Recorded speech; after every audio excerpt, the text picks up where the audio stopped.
হাওড়ার ঘটনার দিকেই নজর রাখতে হচ্ছে, কারণ ভোটের মুখে ফের শুট আউটের ঘটনা। আর এবার হাওড়ার গোলাবাড়ি পিলখানায় প্রমোটারকে গুলি করে খুন করা হয়। কলকাতার তিলজলার ঘটনা, অর্থাৎ গত পরশুর ঘটনা, যে ঘটনা ঘটেছে, এক যুবককে বাড়ি থেকে ডেকে এনে গুলি করা হয়েছে।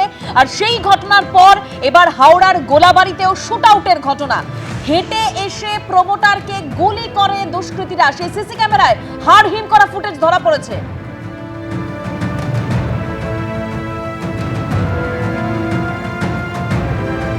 ক্লোজ সার্কিট ক্যামেরায় সেই হাড়হিম করা ফুটেজ যেটা ধরা পড়েছে আপনাদের সামনে তুলে ধরেছি।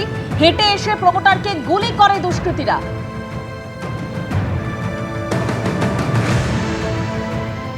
একেবারে পয়েন্ট ব্ল্যাঙ্ক রেঞ্জ থেকে গুলি করা হলো। দেখলেন সেই একেবারে হাড়হিম করা সেই ফুটেজ, সেই এলাকায় সিসি ফুটেজ, যেখানে আরো অনেকে সেখানে উপস্থিত ছিলেন। সেই ধরা পড়েছে সেই ছবি।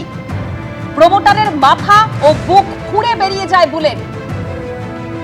সিসি ক্যামেরায় যে ফুটেজ ধরা পড়েছে, আরো একবার সেই ফুটেজ আপনাদের সামনে রেখেছি।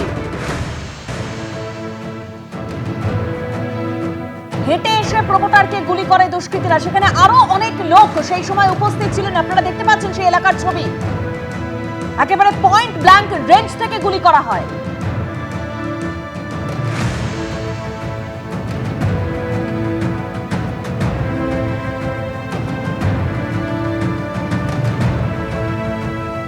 সেই হাড়হিম করা ফুটেজ এই মুহূর্তে আপনারা দেখতে পাচ্ছেন। হাওড়ার ঘটনা, ভোটের আগে ফের শুট আউট। একেবারে পয়েন্ট ব্ল্যাঙ্ক রেঞ্জ থেকে কিভাবে গুলি করা হয়েছে এই প্রমোটারকে, সেই ফুটেজ ধরা পড়েছে। একেবারে সিসি ক্যামেরার সেই ফুটেজ আপনাদের সামনে রেখেছি।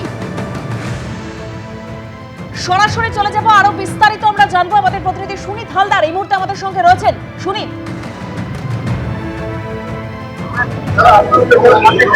দেখো, এই মুহূর্তে আমরা দাঁড়িয়ে রয়েছি পিলখানা সেকেন্ড বাই লেনে, যেখানে ঘটনাটা ঘটেছে। আজকে ভোরে 4:10 নাগাদ এই ঘটনা ঘটে। এখানেই রক্তাক্ত অবস্থায় লুটিয়ে পড়ে শফিক খান নামে যে প্রমোটর, বয়স 27। সে এইখানেই কিন্তু রক্তাক্ত অবস্থায় লুটিয়ে পড়ে। এটা প্রাথমিকভাবে জানা যাচ্ছে যে আজ ভোর 4:10 নাগাদ যখন সে খাবার কিনে ঘরে ফিরছিল, ঠিক এইখানটা দাঁড়িয়েছিল। উল্টো দিকে একটা চায়ের দোকান আছে, সেখানে কিছু পরিচিতের সঙ্গে কথা বলছিল। হঠাৎ দুজন পায়ে হেঁটে আসে এবং তাকে পয়েন্ট ব্ল্যাঙ্ক রেঞ্জ থেকে মাথায় এবং বুকে গুলি করে এবং ঘটনাস্থলেই রক্তাক্ত অবস্থায় লুটিয়ে পড়ে সে। এখনো পর্যন্ত এখানে চাপ চাপ রক্ত দেখা যাচ্ছে এবং হাওড়া সিটি পুলিশের পক্ষ থেকে গোটা এলাকাটাকে কর্ডন করে রাখা হয়েছে। এবং যেটা জানা যাচ্ছে, এই খবরের পর, এই ঘটনার পর গোটা এলাকায় উত্তেজনা ছড়িয়ে পড়ে।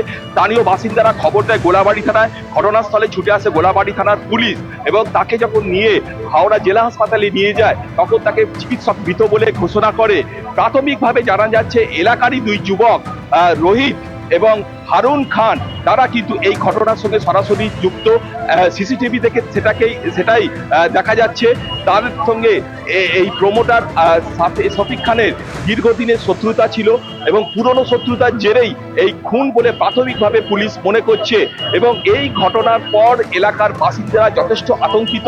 তারা মনে করছে যে এই যেভাবে প্রকাশ্যে এইভাবে খুন হয়েছে, তাতে কিন্তু এলাকার নিরাপত্তা নিয়ে বড়সড় প্রশ্নচিহ্ন উঠেছে। কিছুদিন আগেই এখানে গুলি চলেছিল, মাস দুয়েক আগে, সেখানেও একই ধরনের ঘটনা ঘটেছিল। কিন্তু সেক্ষেত্রে গুলিতে আহত হলেও কেউ মারা যায়নি। তবে এবারে কিন্তু দেখা গেল যে এখানে জায়গা থেকে তোমাকে আমি একটু সঙ্গে থাকতে বলবো, কারণ যে হাড়হিম করা সিসি ক্যামেরা ফুটেজ আমাদের হাতে এসে পৌঁছেছে, একেবারে সেখানে দেখা যাচ্ছে কিভাবে প্রমোটারকে পয়েন্ট ব্ল্যাঙ্ক রেঞ্জ থেকে গুলি করে খুন করা হয়। একজন দুষ্কৃতী পায়ে হেঁটে সেখানে আসে, একেবারে প্রমোটারের পাশেই সে দাঁড়িয়েছিল। তারপরে হঠাৎ পয়েন্ট ব্ল্যাঙ্ক রেঞ্জ থেকে গুলি করে খুন করা হয় ওই প্রমোটারকে। দেখতে পেলেন সেই হাড়হিম করা ফুটেজ। প্রকাশ্য রাস্তায় এভাবে গুলি করে খুন করা হলো। স্বাভাবিকভাবে এলাকার নিরাপত্তা নিয়ে প্রশ্ন উঠে যাচ্ছে, আইন শৃঙ্খলা নিয়ে বড় সড় প্রশ্ন উঠে যাচ্ছে। আবারও সেই ফুটেজ আপনাদের সামনে রেখেছি।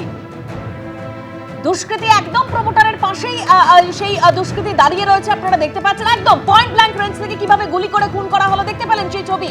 এই হাড়হিম করা ফুটেজ ধরা পড়েছে সিসি ক্যামেরায়।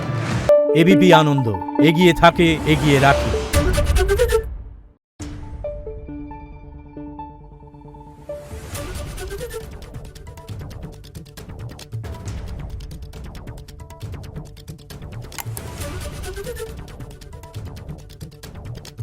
দেখুন